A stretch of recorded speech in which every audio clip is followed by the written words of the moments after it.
Anak, ayaw gayud pagdumot ug pagsukol sa imong mga ginikanan. Kay bisan unsaon pa natog pagpaningkamot, dili unya kita matigayon og maswerte. Kay naay Dios, wala natulog. Ikasuko sa Dios ang usa ka mga anak nga walay pagtahod ug walay pagrespeto ngadto sa ilang mga ginikanan.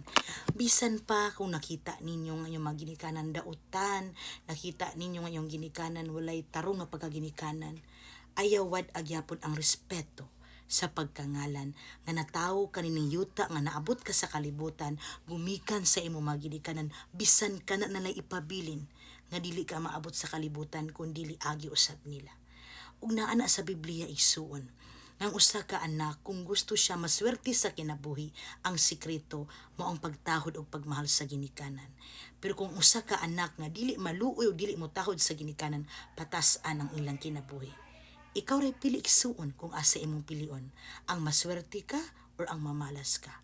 Mao nang bulahan pagyapon ang mga anak nga dunay dakong pagmahal ug pagtahod sa ginikanan kamo na yawi nga sila kaluy-an ug panalanginan. God bless.